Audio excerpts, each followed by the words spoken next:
Good morning, everybody. Welcome back to another episode of Dropping the Gloves. November 18th, Tim, 2024. How was your weekend? Weekend was good. It was pretty low key, but the weather was nice. It was like Oh, yeah. warm enough to be outside. We went to a little outdoor bar yesterday, and but cool enough to like wear the fall clothes. It's right in the sweet spot. So it was really nice. Yeah. How are you? You're still dating. Yes. Yeah. Okay. How was Yeah. her trip? How was her trip? The trip was fine. Trip was good, and she got back the last weekend, so she's been home for a week now, and still getting over like a cold or the flu she's had for like Oh, 3 weeks. oh, So okay. yeah, it She, was a low key weekend. she picked it up on the trip? Before the trip. She had it Oh, here. okay. Okay. I know where you're going with this. I'm just trying to just having a conversation. My weekend was good. Beautiful weekend here, like you said. My wife and I went for a nice walk on the property, checked out the house, and I obviously doing the electrical, so that's fun. Getting that going. The chickens are doing great, laying eggs. I know people want to get an update on them, but they're still hardy, still doing their thing. One that we thought was not going to make it, and so I kind of was letting it. I gave it a second chance, I should say, because my wife, she's like, kill it, just kill it. And I said, let's just give it a little bit of time because it lost a lot of feathers. It was a little gun shy, shell shocked, I should say. Yeah. It's coming around. It's nice. It's moving around the coop. It's eating. It's drinking. So it's having a nice kind of resurrection, you could say. Not laying eggs yet though? I don't know. I don't know if it's laying eggs. Right. I doubt it. I'm not in there 24/7 to see if it's laying, but I'm assuming no. And then the owner of the dog who murdered my chickens, he sent me. It's so funny. He's like, "Hey, I'd like to get you guys like a welcome to the neighborhood present." I'm like, "Yeah, no, I've been here 4 years, but yeah, that sounds fine." And so we brought over like a thing of bread and a bottle of wine, whatever That's that a means. I just don't know what goes through people's heads. Like, is that going to smooth things over? You know? My chickens are still dead, man. I know, and now I don't know how to get the money from them. So we're in that kind of limbo phase of just give me $25 a chicken or whatever amount, because then like I don't know how to deal with this side of it. He brings If over there are a any present. lawyers listening, please send us a message. Well, the sheriff said issue him a citation and then you'll get your money, and if he doesn't, then you can take him to court. But I just didn't want to take it to that extent. So, anyways, I'm going to let it simmer, and then maybe in the spring I'll come back and say, "Hey, can you pay for 5 more chickens?" It's I fair. don't know. I don't know, Tim, what to do. But anyways, it was a great weekend. Girls had a basketball game. They got smoked again. My daughter's the best player on the team.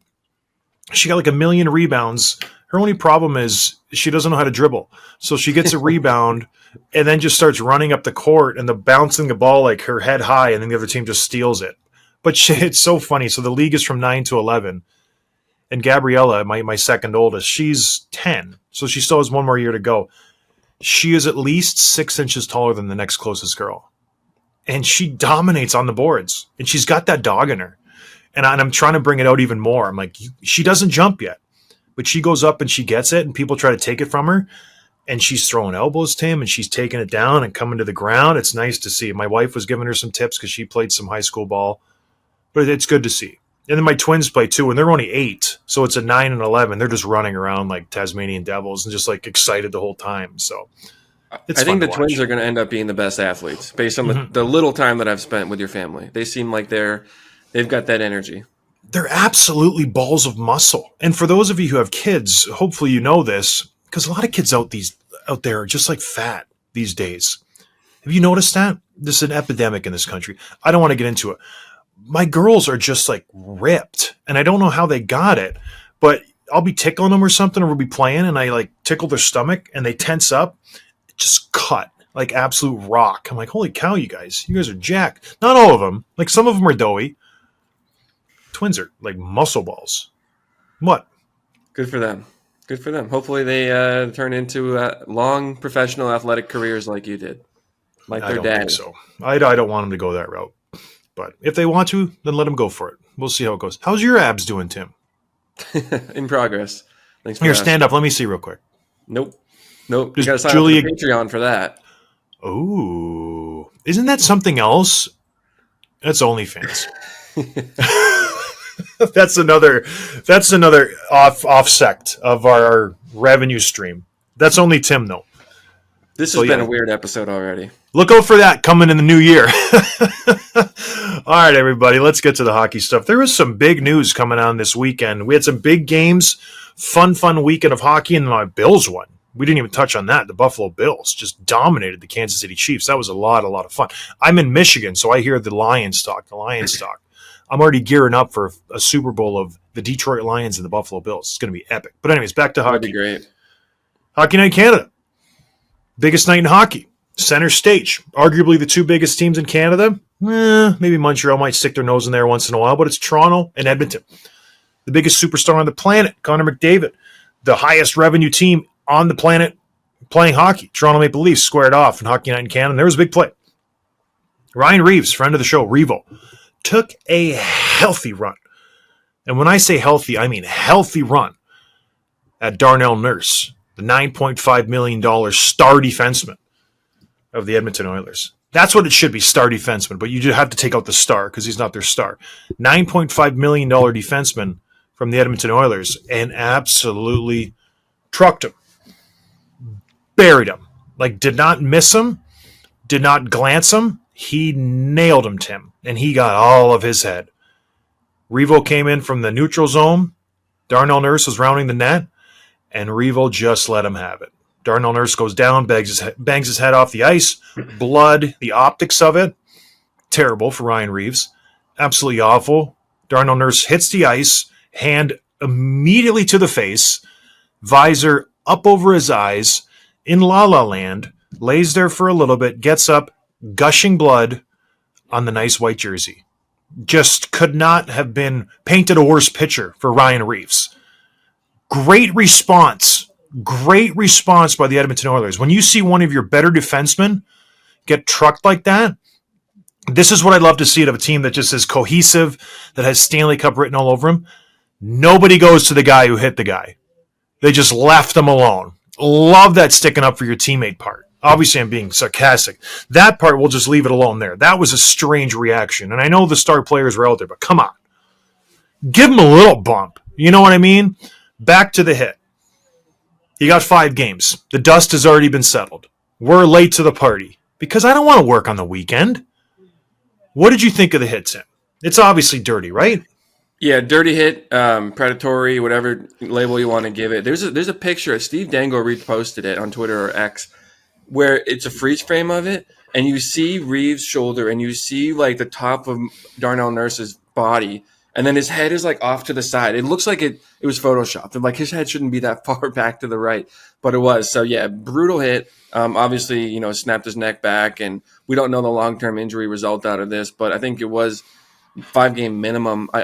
You could have made the case it should have been more because he goes across the ice, he sees the player with his head down, and that's all okay so far. But when you combine that with the hitting of the head, then you have to put the whole thing together and say this was a predatory hit with intent to injure, targeting the head. This could have been easily more than 5 games, and I'm a little bit surprised they didn't make it for the main reason that we've seen examples like this where they say if this was someone else that made this hit, then it would have been more games. But Reeves would have been the type of player that the NHL likes to make examples of, right?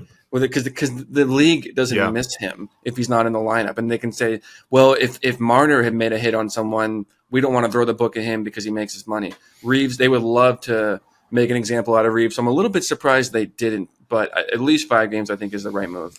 Yeah, I think 5 is a good amount. It's a predatory hit, and 5 games is a lot, Tim. Like that's a good chunk of the season. So Reeves isn't in the lineup every night anyway. I don't think you should never base the suspension on the impact of the player. It should be case by case. Completely get rid of the name on the back of the jersey. That should be it every single time. But they don't do that. I know that.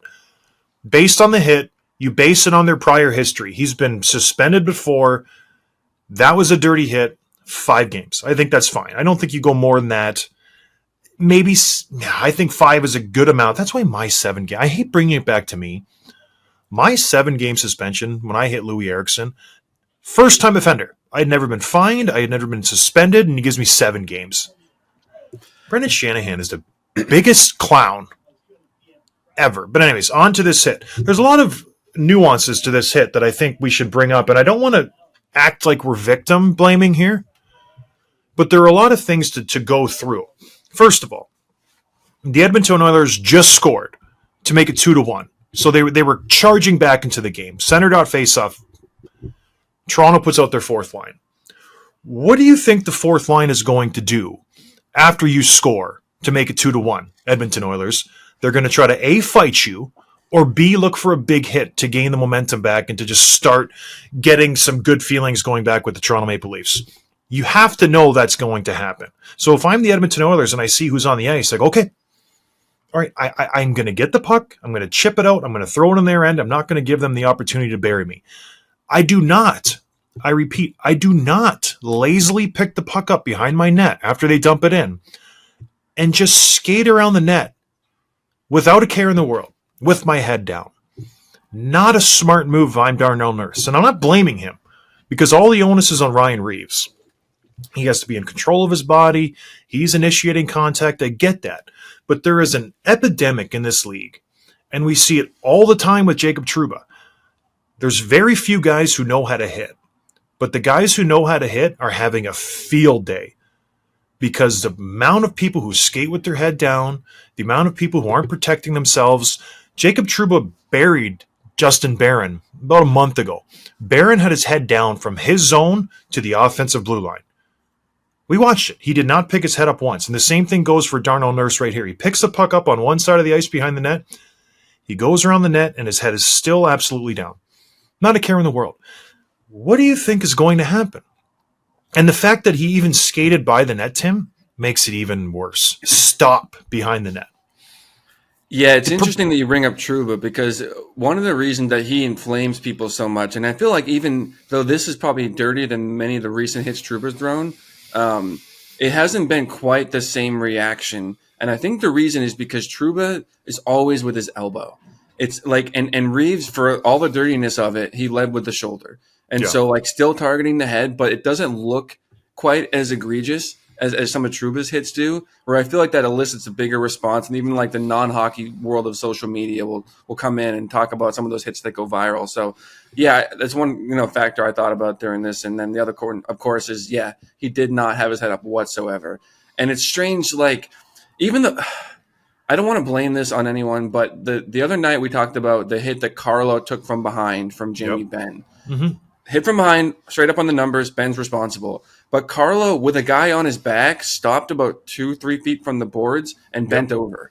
You know what I mean? Like, guys get hurt doing that all the time. And this is probably fits into what you're describing of, like, guys, for some, even someone as strong and big as Carlo, like, you have to put yourself in position to be able to take the hit and anticipate it. And when you don't, people get hurt. And you can't assume that the other guy is going to do the right thing. It's like with driving. You have to drive defensively. You can't assume that everyone else is going to follow the rules because people do, and then people don't, and then someone gets hurt. So there's something to think about there. Yeah, and as a guy with the puck, you have to assume you're going to get just destroyed. But I think that fear is gone. Guys look for contact now. They look to draw a penalty. They look to put themselves in vulnerable positions because they know, players won't follow through on that check, and it'll gain them a little advantage on the offensive zone or in puck control, this and that. And they're taught to do that. Oh, a guy's, pressuring you, show him your back. He's not going to hit you. You're safe that way. Well, every so often you get this one guy who just wants to bury somebody, and you get hit from behind in your face each dasher. So there is a very, very just dangerous aspect to this, and I feel like coaches coach that way because players, for the most part, don't follow through on those hits. But every so often, whammy, and you get hit from behind, and you're Brandon Carlo, and you're laying on the ice. So back to the Reeves. Well, go ahead, Tim. You had something else? Well, if that's the case, and this is part of a larger trend, it's only going to get worse. Yeah. Right. Because kids, and they're not training and practicing and hitting and safe hitting and all that the way that they used to, the way that you and I probably did. And then they're just not teaching what they used to, the skill. I just mean people our age, the older generations. The kids who are teenagers now aren't learning the same way that people that played hockey before did. And so John's rolling his eyes when I compare the two of us together. But I'm just saying, but it's going to get, but you're still going to have guys that like to hit, and they're going to become unicorns. And we talk about all the time, the Brady Kachucks of the world who just love to hit. And when they those guys aren't going to change, but the guys around them aren't as ready to defend themselves. And a lot of people are going to get hurt if they don't address this. Yeah, and we're seeing it. And the people who do know how to hit, like the Radko Gudises, like the Ryan Lombergs who we're going to have on Wednesday, they're licking their chops because the opportunities to hit people are just left and right. Well, the funny thing is, Darnell Nurse is one of those guys. Yeah. He's a guy who likes to hit. He's one that should know better, and he's one that could stand up to a charging Reeves if he had his head up, but of course he didn't. So what's the response the next time they play? Does Reeves go after Nurse? Do they fight? Well, no. I don't. I mean, no. Who knows when Nurse is back in the lineup? I don't know. And Evander's not healthy. Who do they have that could fight anyone on that team? Nobody. Is 5 games good for you? You wanted more? I wanted more, but I'm not angry about it. But I'm surprised it wasn't more. What was a good number for you then? If it wasn't 5, 10. 10. Holy moly! Yeah, that's a lot of games. Speaking of 10, more than 10 people messaged me last night. Maybe more than 20. Maybe more than 30. Maybe a couple hundred people messaged me because my old nemesis, Alexander Ovechkin, scored a damn hat trick. Tim, can you believe this? 3 goals in 1 game. They beat the Vegas Golden Knights they beat? Yep. Logan Thompson played fantastic. 40-plus saves, leads his team to victory, but it was a Russian machine. Steals the show. I am speechless at this point. It doesn't make sense to me that he's scoring this many goals this early in the season at his advanced age. I really kudos to him. And if you're on our Slack, if you're on our Patreon, you know how I feel. So if you're not a Patreon member, get in there because we're active on it every day, Tim and I. It's fun. $5 a month. We're giving it away. But it's amazing what he's doing. It's not normal for a guy of his age to do this, and great for him. And of course, he just finishes it off with an empty netter. So good for him. The Washington Capitals are playing great hockey. Like, that was a great game by them last night. But it's just, Timmy, he leads the league in goals. 13 goals. He's 29 away from the record. That's it. I guess the question becomes, everybody thought, it'll happen next year. It'll happen next year. He's still got 64 games left to play. Does he get it? Does he get it by Christmas? That's the new question, because this guy's playing. It's amazing what he's doing. So I don't know. I'm not gonna sit here and tell you I'm happy about it. I love that he's scoring, but he's just killing my arguments right now. He's doing great. So he started the season 42 goals shy of the record, right? So, and he's scoring at a 60-goal pace right now. We have to expect that he'll slow down. I think it's going to be very, very close. I don't think he's going to do it, December, January. I think it's going to be like right up to the wire, and then you start to see the Capitals' offense maybe change. It's already starting to happen. If this wasn't the record, can you make any case for Ovechkin being out there with an empty net? You know what I mean? Yeah. You sort of and okay, you can take the empty net away from him. He still scored 2 other goals in that game. So I think it's pretty impressive. And there's an argument about getting older is changing. Like 40 is not as old as it used to be with athletes and even regular people with diets and quality of life and all that. But Ovechkin seems to be separate from that.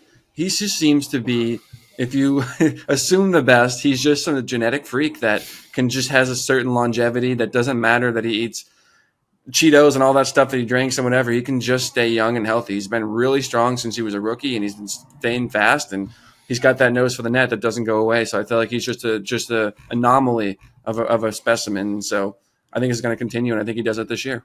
Well, he gave that quote. They're like, "How are you doing this at this advanced age?" You saw somewhere, Tim, and he's just like, "Well, it's I'm."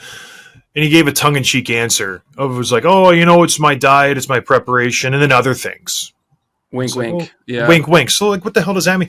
Because his diet's horrendous. This is well documented. The guy crushes Diet Cokes. He eats garbage, Subway and Cheetos and Bolognese and penne alla vodka. And, he does not eat really, really good. He's not on a healthy diet where they're bringing their food to your house and he's just, really aware of every carb and ounce and fat and this that he puts in his body every single day. He eats like a normal guy, and he goes out there and he performs. And it just got me thinking, Phil Kessel got lambasted for his diet, right? He just got killed. And he was a successful player who won 3 Stanley Cups, just an incredible goal scorer.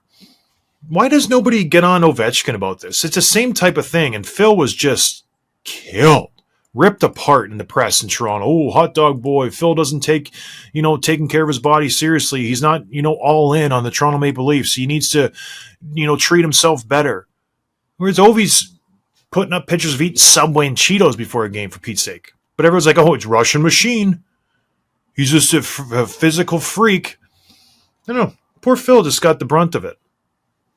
I think it's just Ovechkin just on another level. Like if Phil was putting up bigger numbers, it's just not quite the story. But what we saw was a really good goal scorer who could have been great if he had just changed his diet and lifestyle. At least that was the narrative. I'm not saying I agree with it, but that's just sort of what the difference is. Maybe he would have been a 60-goal scorer. Phil never scored 40 goals in a season.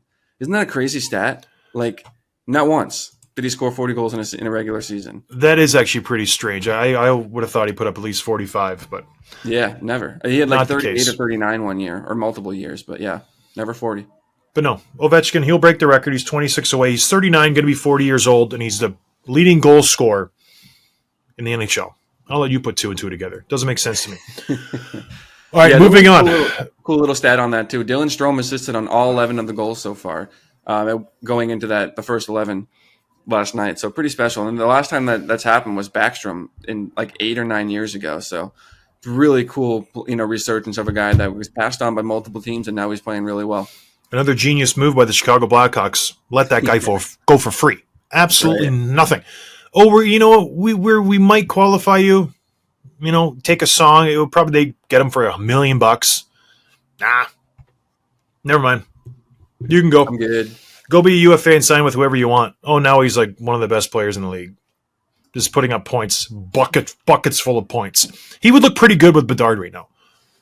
A slick centerman who wins draws, somewhat responsible, can put the puck on your tape. Bedard shouldn't be a centerman. Just saying right now. He's too small. They're throwing him in the center spot. He needs to be a winger. Get him out on the side. Give him some more room so we can just let that shot go. They have to make that change.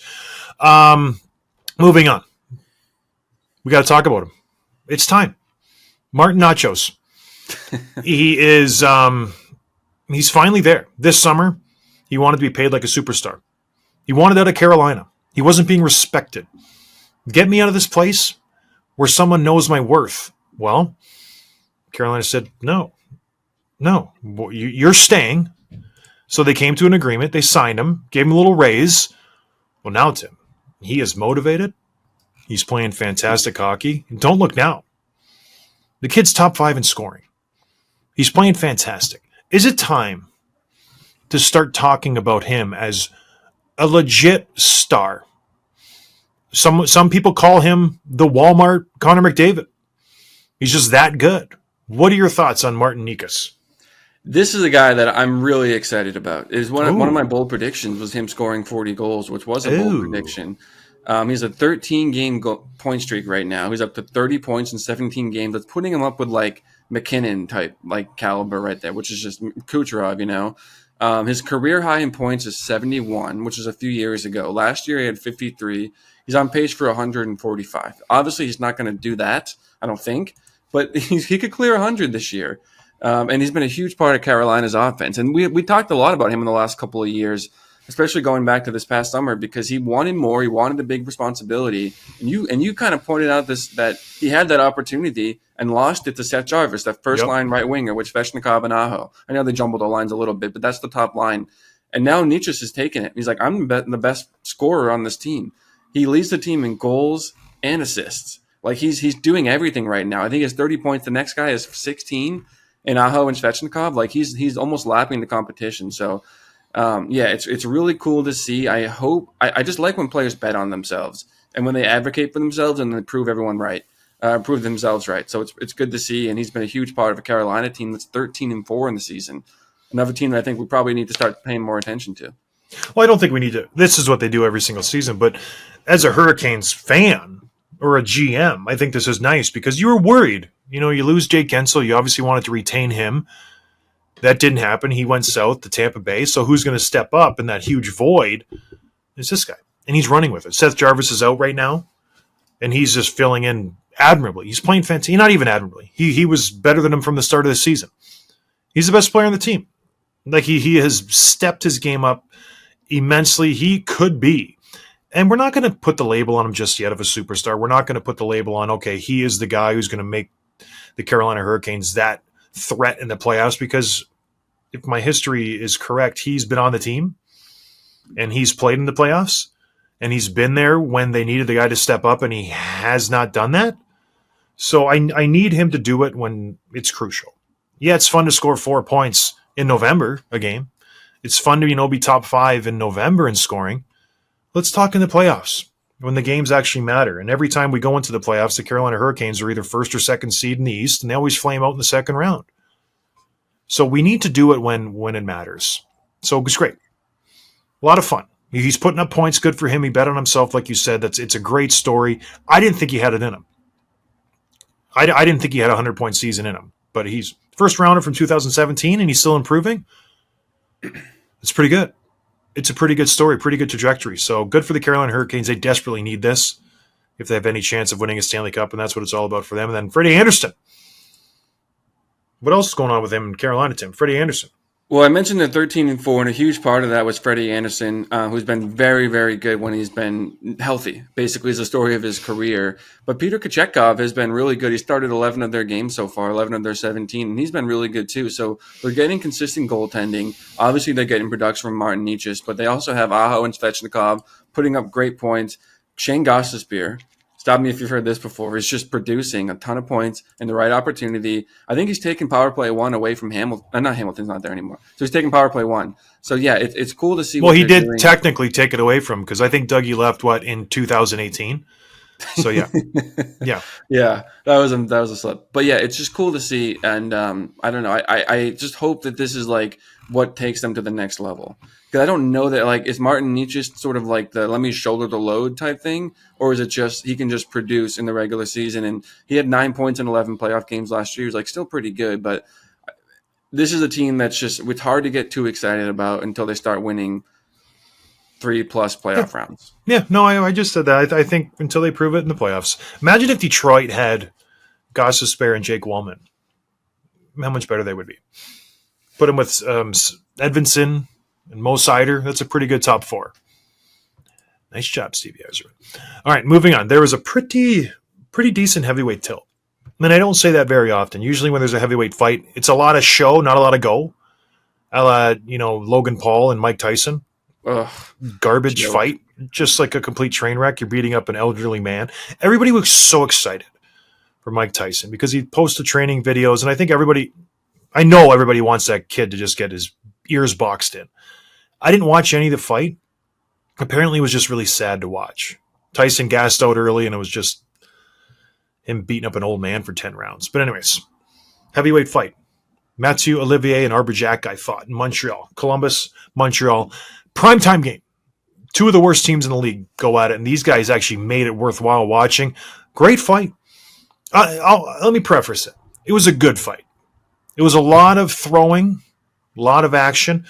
A couple punches landed, which I liked, but it wasn't like a knockdown, drag-out slobber knocker of just blood everywhere that we saw last year with Rempe and Olivier, where everything was connecting. Not much connected in this fight, a couple punches here and there, but it looked good. The optics were great. And Mathieu Olivier, Tim, not so quietly, having himself a very, very strong year. There should be an award for the best tough guy in the league. Most impactful, who kind of does it on both ends of the ice. Who would you name it after?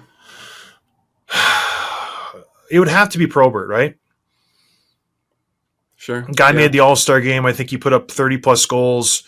An incredible player, but also super dominant on the physical side. I think Proby would be the guy. I don't know another tough guy who did it on both ends of the ice who was as tough as Bob was.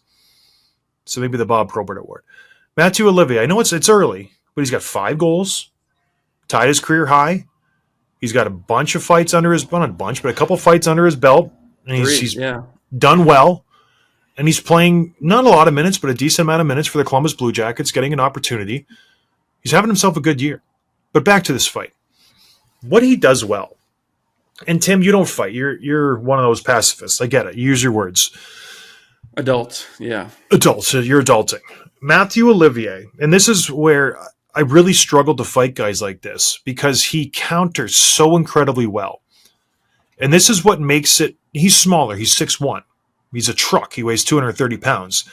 He is not expected to be the instigator in any fight in a heavyweight matchup. Guys are taller. Guys are bigger. So he's always coming in as the underdog. So he's not expected to come in and just dominate. And he uses that to his advantage. And you saw in this fight, Xhekaj started throwing first because he feels the pressure. He's the big guy. Matthew Olivier is the best at watching when a guy punches and countering right away. Like he is starting his punch when Xhekaj is just finishing his. Because when you're at your most vulnerable is when you throw a punch. You're not playing defense. You're on the offense. So a good fighter will look for that opportunity. And that's what I worked on my whole career. Okay, when you see a guy punching, you're punching at the same time. Like that's it. There's no ifs, ands, or buts about it.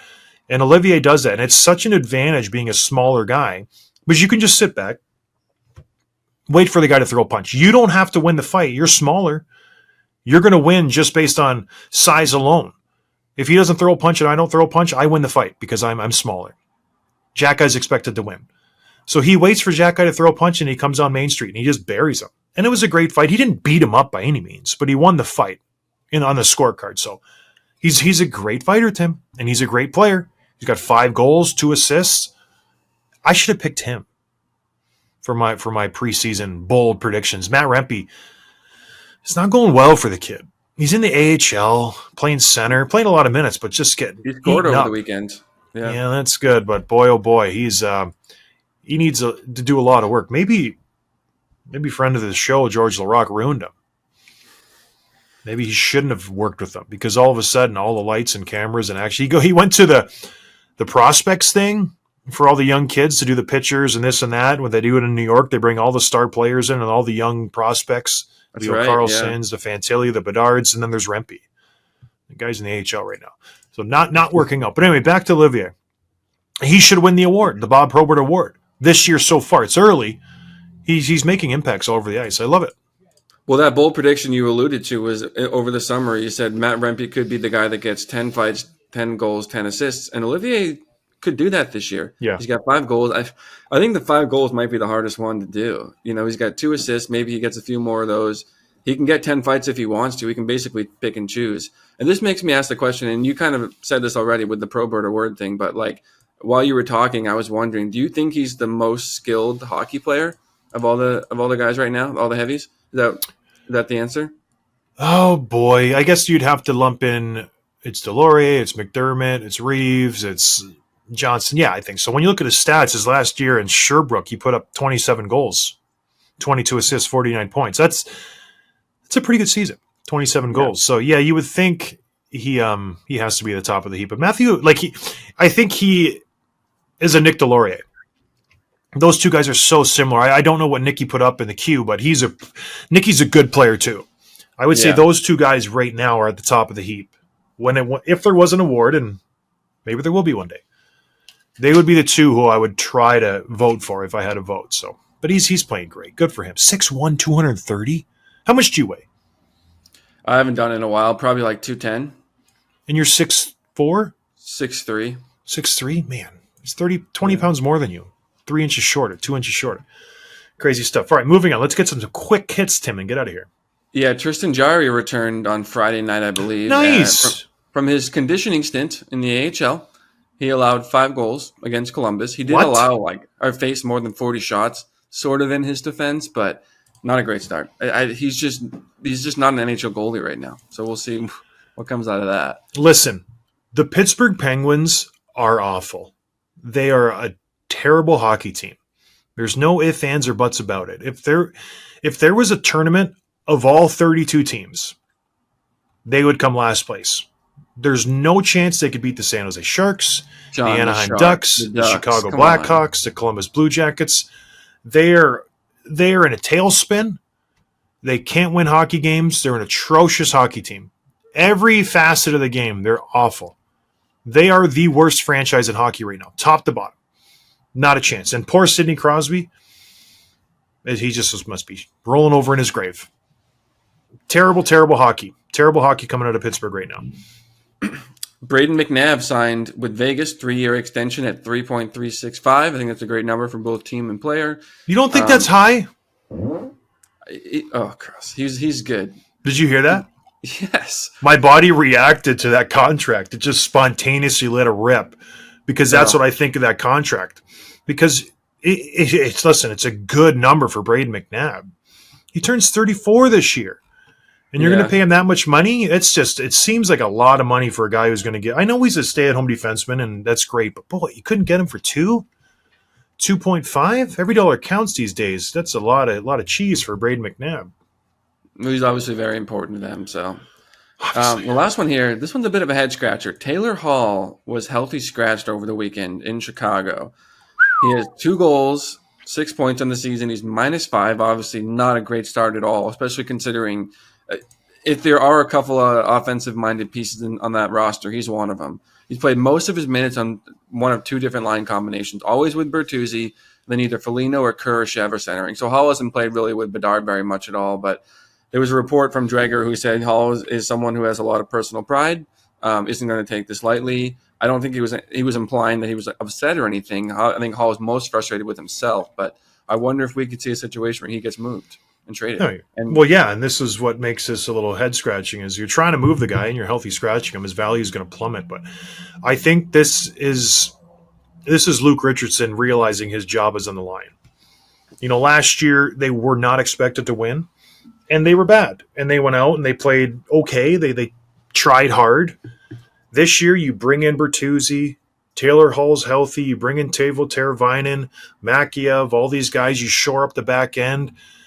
And you're still losing. Yeah. So I feel like the seat's getting pretty hot for Luke Richardson in Chicago, and he's trying to send a message. Like, we have to start winning or else I will be fired. And Luke Richardson's a great coach, and the players love him, but he's been there a few years. And now it's time to turn the page and start winning. So I think this is a message more to the whole team. Like, we need to play better, but all those Taylor Hall, he's taking this the right way. Well, no crap. Like, what do you want him to just go to the press and whine and complain? Yeah, he's playing terrible. So Connor Bedard has 3 goals in 18 games this year, 13 points total. He was quoted either yesterday or this morning. It was pretty recently. He basically talked about how frustrating it was that his game's not at the level. And the sophomore slump is a real thing. I know it's such a cliche, but when you're not new and guys have the read on you and you don't have that fresh factor, things do get a lot more difficult. So it's not that surprising. But I think hopefully he shakes out of it soon because you don't want that to last for the entire season because then it starts to turn into a bigger story. Gosh, I thought with the addition of Pat Maroon they were going to take off. And Seth Jones is down. So he's on the IR with a broken foot, I think. It's just team's taking some hits. Yeah, they're not a good team. I had high hopes for them. It never really came together. It really didn't. Bertuzzi's not playing that great. Their best player, in my opinion, is Ryan Donato. He's great last year, great this year. He's such a good player. But anyways, moving on, Tim. What are we going to talk about last?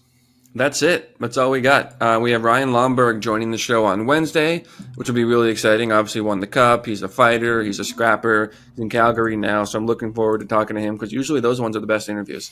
So yeah, I'm excited for that too. And then we're done on Friday because I'm going out to California to do Joe Thornton's alumni game, and he gets his jersey raised to the rafters of the Shark Tank, so that'll be fun.